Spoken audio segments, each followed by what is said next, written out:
Hey everyone, I'm Matthew Barthelemy. I'm a certified cicerone. I work for Bent Paddle Brewing Company. Today we're going to be sitting down in our offices here in Duluth, Minnesota to go over a few of the beers. We're going to do a little more in-depth sensory, kind of going through our flagship beers. And I think this is important because a lot of times we enjoy beer and we drink it and it's the best way to have a beer, but sometimes it's fun to look a little bit deeper, to find out the ingredients that are used and how they kind of contribute to the overall enjoyment of a beer. So today we'll be looking at our flagship beers and we're going through them in a little more depth. So a good place to start with sensory is to talk about a sensory wheel. We use these wheels to help put vocabulary and descriptions to a lot of the flavors, smells, mouthfeels that are coming from the beer. They really help put actual descriptive words to what we're smelling and tasting. So for example, on a wheel you'll see an inner circle, which is a little more broad terms, things like cereal flavor, and that's particularly with flavors and smells. And if you go outwards on that wheel, you'll see words like grainy, malty, wordy, things that are going to be a little more descriptive on that part. So what's fun is when I'm tasting beer, I like to look at the wheel and start to kind of put some of these outer words and inner words to what I'm smelling and tasting. So we'll be doing a little bit of that when we're going through our sensory. So another thing to consider when you are sitting down to maybe do a little sensory with one of your beers like we're going to do today is to have a little bit of a method. And what I find is I like to do my sensories in a specific order. The first thing I'm looking at is the appearance. So I'm looking at color, the head of a beer, the color of the head. I'm looking for the values that are in the appearance, the amount of bubbles. These all kind of give us a little bit more appreciation to the next step. So the next thing I like to do is the aroma. Because right away I want to still capture some of the smell, and the best way to get the smell is off the foam of the beer. So before that head dissipates from sitting there too long, I like to give a deep smell before I get into flavor, which is the third component I like to look at. Now this is going to be my favorite part because I'm actually going to be tasting the beer, but we're also going to be looking in depth while we're tasting to look at some of those flavors pulled up from our flavor wheel. And the last thing we're looking at is mouthfeel, because as we finish a beer, we're looking at how it impacts the mouth. So carbonation obviously affects this a lot. The sweetness of beer, the heavier, thicker beers are going to coat differently. So we're going to touch on how that beer finishes in the mouthfeel as well. So let's get to it. The first beer is Venture Pils. It's going to sit at 5.0 ABV with 38 IBUs. So the first big ingredient that is going to be in there is Pilsner malt. It's a big contributor to the flavor and aroma of this beer. This Pilsner malt comes from Germany. It's really nice, it's almost light crackery, light crisp graininess is what I always get from Pilsner. It also has two-row to help balance it out with a little more of a neutral malt character. And the last ingredient is carafoam. And carafoam it's a light caramel malt, but the big reason we use it is to help build that nice fluffy white head, which are classic for the style. Hops, we've got 3 major hops in this. One is a blend called German Tradition, which has some very classic noble hops in it, as well as Sterling, which is also kind of fits into that category of that citrus and floralness we get from those German hops. And lastly, a classic Czech hops called Satz, which is like lemon zest. These are high oil content hops without having a ton of bitterness. The yeast, this is the one beer that we use that has its own standalone yeast. It's a classic German lagering yeast called Augustiner lager mix, which is a really clean, well-fermented yeast, and it contributes a lot to how this beer tastes. It's definitely what really makes it lager out and have such a clean finish. So let's get on with tasting. So let's get on with tasting, which is my favorite beer that we make. It is a Pilsner style lager, which is light, it's crisp, and floral. These are 3 characters that I think are just make it a really refreshing beer to drink. So again, the first thing we're going to start with on a sensory is we're going to talk a little bit about its appearance. So when I lift up the glass, I like to get a little bit of light into it, and I like to look at clarity. Clarity is the easiest one to recognize. I'm going to go ahead and say this is brilliantly clear, which is great for that style. We love clear, light colored beers in the Pilsner category. It is a very light gold to pale yellow. It's got a nice white head on the top with moderate bubbles. And then I like to go in for the aroma. So one thing I like to do is just get right over top, and I start picking up some of those smells. To me, right away, I smell classic Pilsner character, which is Pilsner malt. It's kind of grainy, almost like a little like water cracker, light biscuit. It's just kind of a light, grainy note. And this is coming from that Pilsner malt, which is a really lightly toasted malt. It's a barley malt that is classic to the area where Pilsner was created. We use a Pilsner malt that comes from Germany. Very light, crisp. Also, we're looking at some of the other characters, which are going to be the hops. So the aroma, to me, a Pilsner should have a nice, good character of noble hops, which are very citrus and floral. So I'm getting lemon zest. That's a big one for me on the Pilsner. I find lemon to be such a nice citrus with the floral character. But my favorite part of this whole beer is the tasting.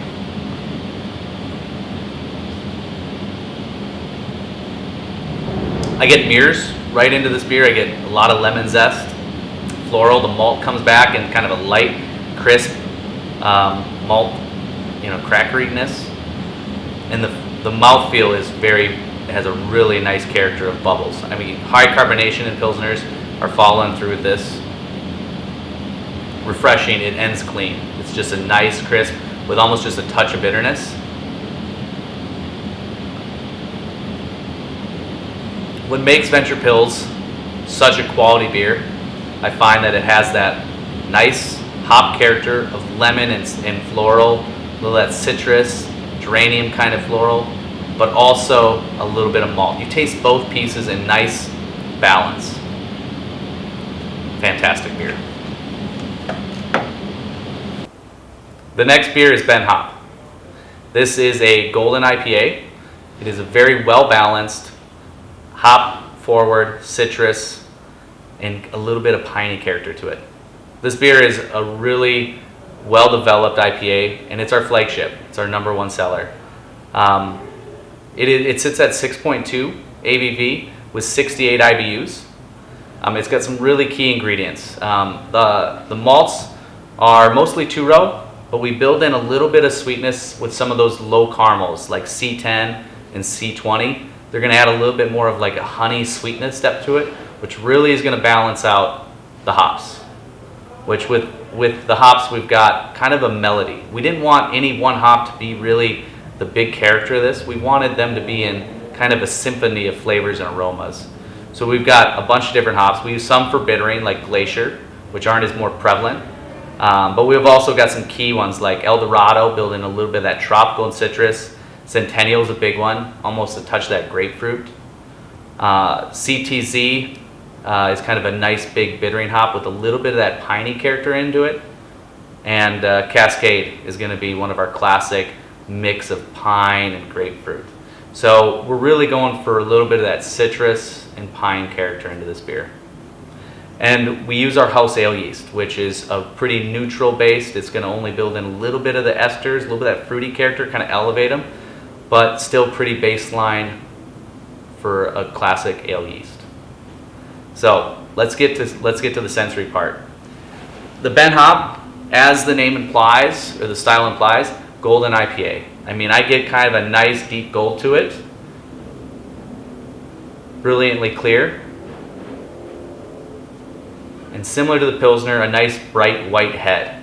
Maybe just a little more off tone than the Pilsner, but very clean white head. Moderate bubble character I'm seeing on the top of the foam. Right away I'm smelling a little bit of that malt. Beneath all those hops that are coming off this nose, you get a little of that honey sweetness, which is very pleasant. But the hops are generally the main symphony when you put your nose over this beer.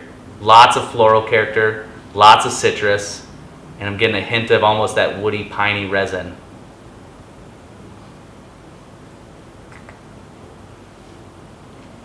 Who doesn't enjoy the flavor? Wow, that is such a balanced beer. For being an IPA, I really find that sweetness is really balancing out the hop bitterness, because we're getting some bitterness in this beer, but it has a really nice smooth character to it. Definitely picking up a lot of that hop aromas that we talked about in the flavor. Piney, citrus, orange. I'm getting a lot of distinct orange character here. Really smooth finish though. I get a little bit of that lingering bitterness kind of on the back of the tongue and the side of the mouth, but not generally too much. Not much more than our Pilsner. It's really kind of a well-balanced finish. Overall, very smooth IPA with a touch of sweetness, kind of balance out some of those really citrus and piney hop characters. The next beer up is 14 Degree ESB. This is Extra Special Amber.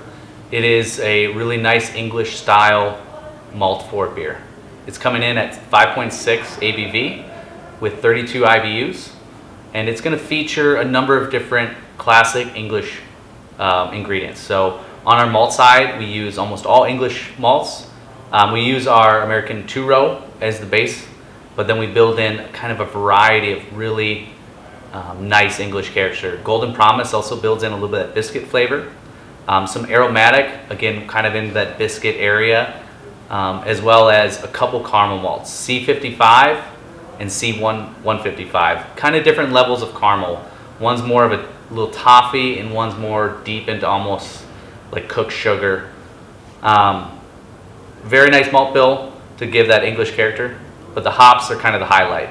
So we're really using a few different types of hops. We're using some English hops, like EKG, building a little bit of earthiness. And we're also throwing in a couple American hops, like Etanum and Eldorado. They're gonna build in a little bit of that, like Etanum and Amarillo, which are gonna build in a little bit of that American kind of fruitiness, which play really well into the malts. And we also use our house ale yeast, so kind of like the other beer, we're talking about a pretty neutral base to help raise a little bit of the esters and fruitiness beer, but still making a clean finish. So let's get into tasting. First, when we look at it in good light, nice amber color. I'd say pretty clear, nice white foam, little off-white almost. Kind of like a burnt orange color.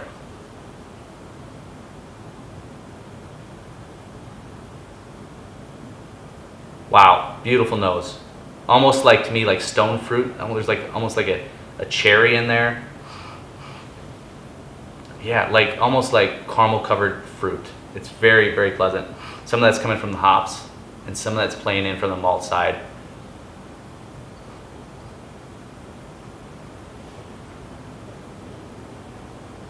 Wow, malt forward.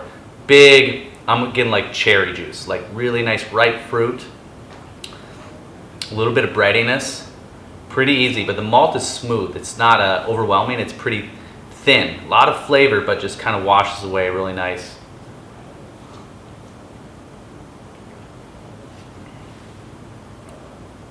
Little bit of bitterness right at the front, kind of blending in with those malts, but it ends pretty quickly. This beer is kind of finishing pretty smooth. The mouthfeel on it, nice moderate carbonation level. Maybe a touch of lingering bitterness, but overall, it's going to have it's an overall kind of rich, smooth, fruity beer.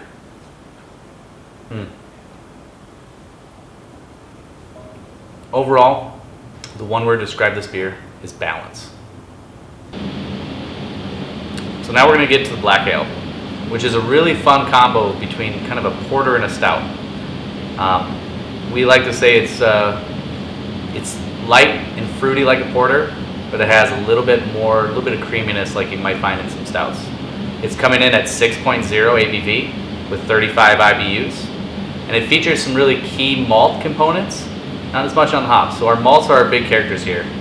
We use some two-row and some Golden Promise for a little bit of a kind of light base for it. But we also bring in a lot of different characters, like some dehusked black malt, as well as some dark caramels like 165, and a little bit of flaked oats in there to build a little bit of that creamy body in. The hops, like I said, are kind of underplayed because we really want the malt to stand out.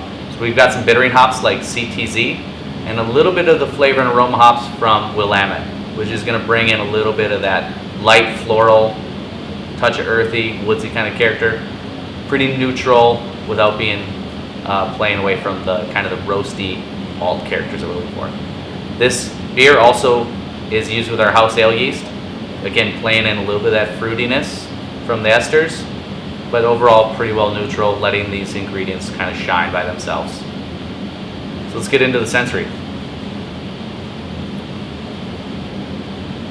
Right away, pretty dark. I mean, I can see through, if you look on the edges of your glass, you can see almost a little bit more of dark red, almost like crimson colors, ruby. But overall, the beer has kind of a darker play of overtone. Dark tan, light brown head is foamed on it with small bubbles. On the aroma, we're picking up that what's the word? Melody or mirage of aromas. Okay, I'll use. Yeah, that's you know where I'm going with it though. Yeah, amalgamation. If you want to sound really crazy, you're picking up on. Yeah. So I don't know. Just put that back. We'll just start. Can I just go? Do you wanna start from the top? No, just from picking. Basically, let's get. I was thinking, let's get into the sensory. Okay. That we get cut. Sure. And then I can go pick up the glass. Yep. So let's go in. We'll cut it. Let's get into sensory. And then me picking up the glass. All right. So you don't even have to say let's get into the sensory. Mm-hmm. So.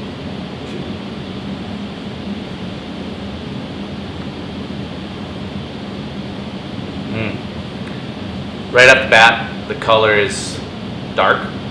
I mean, if we look at the edges of the glass, we're going to get a little more of like the crimson and almost like a ruby red color, like a dark red. Pretty clear. Hard to tell clarity too much with the dark color. But the foam has a really nice kind of tannish, light brown character with small bubbles. Oh, but the aroma of this beer is so pleasant. What a big, nice balance of almost like chocolate coffee, but fruit, like a ton of dark fruit, cherries. I mean, what an aroma. Oh, I gotta taste it.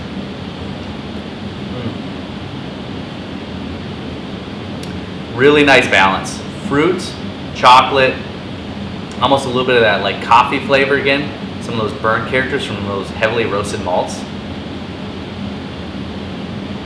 Light bitterness, not much for bitterness. I mean, really, the malts, they come in nice and strong flavored, but finish really smooth without much of a linger.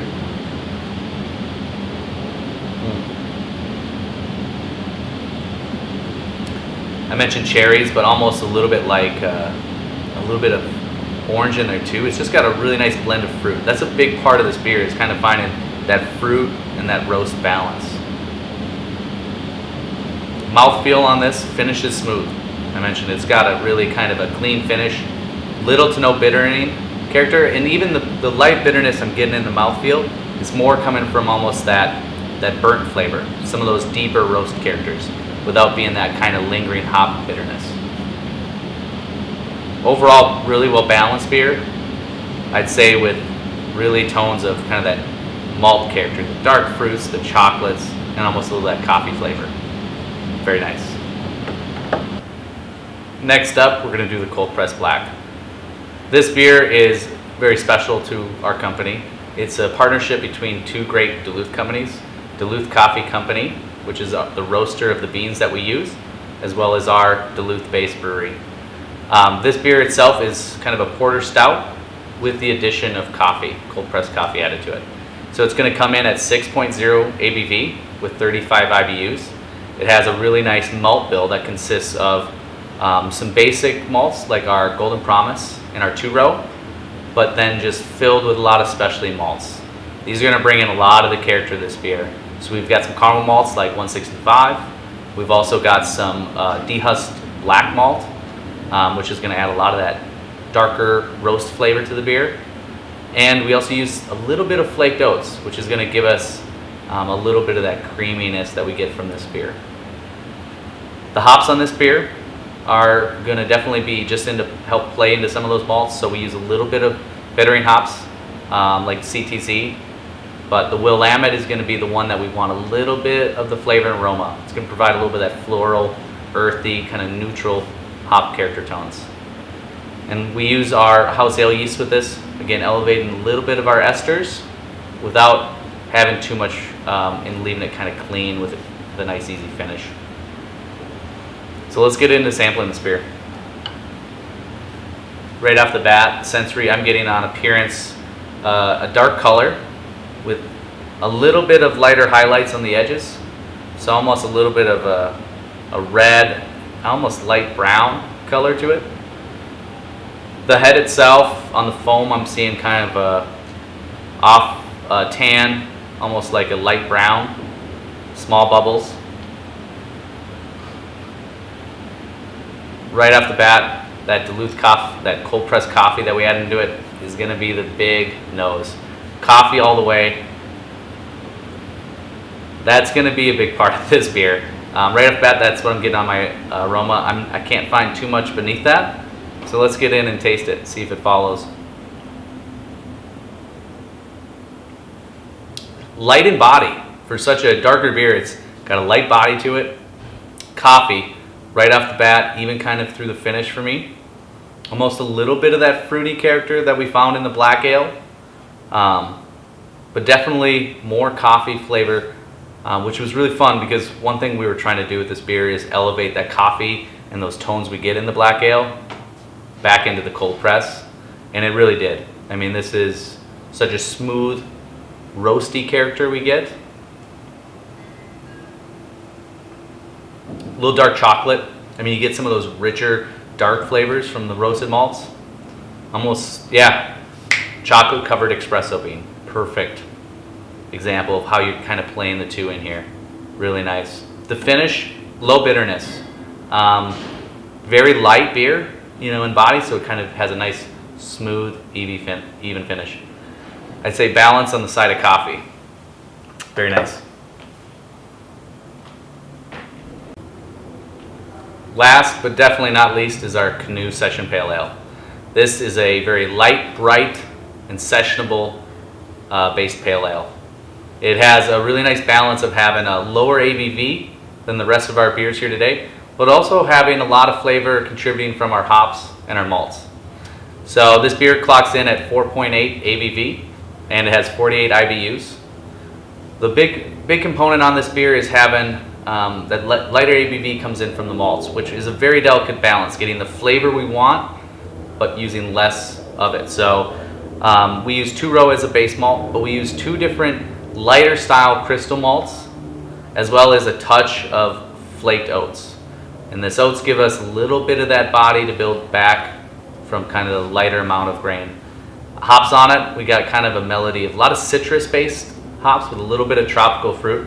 So Eldorado is a big contributor to the tropical side, whereas we got Cascade, or Idaho 7, and Eldorado kind of contributing more of that citrus component, and with just maybe a touch of a little of that piney character. It's our house ale yeast, which again allows us to see those rest of those ingredients real nice, with a little bit more of a fruity character, but still a clean finish. So let's get into tasting it. Off the bat, about the same or similar as our Ben Hop, kind of a light pale gold, definitely deep yellow, but more on the golden side with the color, very clear, with a bright white head, medium sized bubbles on it. Our aroma, kind of like I brought in with some of those hop ingredients, definitely citrus forward, a little tropical character, but the hops are a big part of the nose here. I can get a touch of some malt underneath, but mainly the hops on this, because of the way we dry hop it late in the process, it's just coming out big. Lots of hop character. We found some malt in the taste, a A little bit of that biscuit, a little bit of that breadiness, but hops following through, lots of fruit. The citrus comes back, a little bit of that orange, almost some of that tropical characters. Like you get a little bit of that passion fruit, that kind of that deep grapefruit character.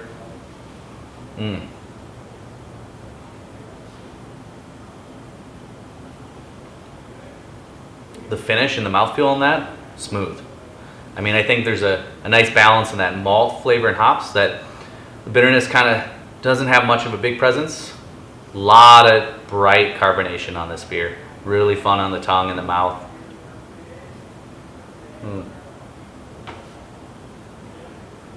Overall, just a really smooth, light, crisp, sessionable style pale ale.